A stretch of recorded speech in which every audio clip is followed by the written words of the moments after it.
आप सभी को मेरा नमस्कार। मैं अपने चैनल में आप सभी का स्वागत करती हूँ और आज मैं आपको पढ़ाने जा रही हूँ शैक्षिक प्रशासन एवं शैक्षिक प्रबंध, यानी कि जो बीएड थर्ड सेमेस्टर के जो स्टूडेंट हैं वो इस पेपर को पढ़ रहे होंगे, है ना।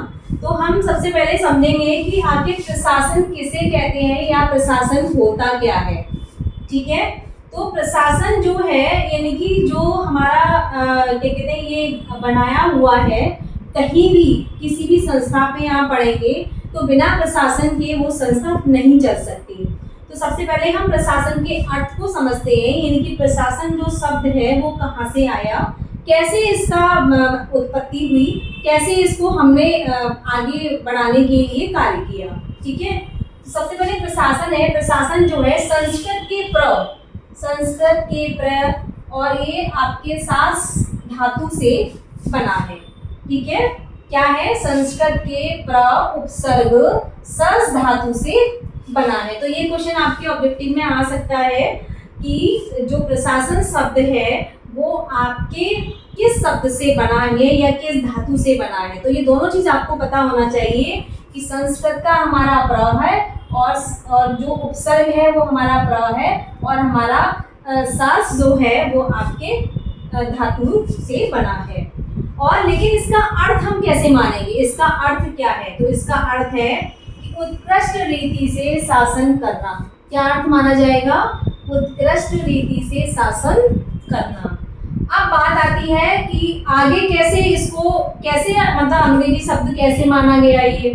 तो अंग्रेजी शब्द जो है एडमिनिस्ट्रेशन, क्या है, एडमिनिस्ट्रेशन जो शब्द है वो आपके लैटिन धातु मिनिस्ट्री, यानी कि मिनिस्ट्री जब शब्द आया उसके बाद में एडमिनिस्ट्रेशन यानी कि एड उसमें जो शब्द जोड़ दिया गया। ठीक है, और जोड़ने के बाद इस शब्द को पूरी तरह से एक प्रशासन की संज्ञा दे दी गई। ठीक, अब लेकिन इसका अर्थ क्या है, इसका सही अर्थ क्या है। तो जब कोई व्यक्ति किसी के हित की दृष्टि से कार्य करता है या उसकी सेवा करता है तो वो कहलाता है एडमिनिस्ट्रेशन।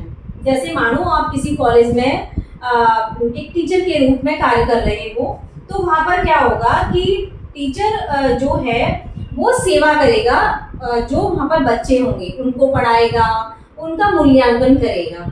ठीक है, लेकिन एक हित की दृष्टि से, एक सेवा भाव की दृष्टि से, तब तो वो प्रशासन का कार्य कर रहा है, अदरवाइज नहीं कर रहा। ठीक है, और यह जो है ना, यह माना जाता है कि जैसे इस तरह से प्रशासन का अर्थ आप इस तरह से लगा सकते हो कि यह कार्यों को पूर्ण करने की प्रक्रिया है।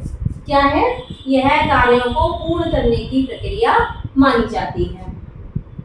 जैसे ये दो परिभाषाएं हैं आपके सामने, निग्रो की और आपके बुलिक की। तो निग्रो क्या कहते हैं कि लक्ष्य की प्राप्ति के लिए मनुष्य तथा सामग्री दोनों का संगठन ही प्रशासन है। क्या है प्रशासन, यानी कि किसी भी लक्ष्य की प्राप्ति के लिए जब मनुष्य और सामग्री, यानी कि आप जैसे मानो किसी संस्था में आप पढ़ रहे हो, उसमें व्यक्ति तो है टीचर पढ़ाने वाला, लेकिन आपके लिए साधन नहीं है या आपके लिए प्रॉपर तरीके से सामग्री नहीं है, तो क्या आप पढ़ पाओगे। तो इन दोनों ही चीजों का होना बहुत ज्यादा जरूरी कहलाता है। तो ये कहते हैं आपके निग्रो। ठीक है, सेकंड डेफिनेशन हमारे सामने आती है आपके गुलिक। गुलिक कहते हैं, गुलिक का पूरा नाम है लूथर गुलिक और ये अधिकतर पेपर में आता भी है। तो गुलिक जो है ये कहते हैं कि कार्यों को संपन्न कराने से है जिससे लक्ष्य निर्धारित हो सके। यानी कि प्रशासन को वो क्या कहेंगे, प्रशासन उसे कहते हैं जब कोई कार्य संपन्न हो जाता है या संपन्न कराया जाता है तो उसे वो प्रशासन कहते हैं, जिससे लक्ष्य निर्धारित हो सके। यानी कि जो लक्ष्य रखा गया है वो लक्ष्य की जो प्राप्ति है वो पूर्णता हो सके। धन्यवाद।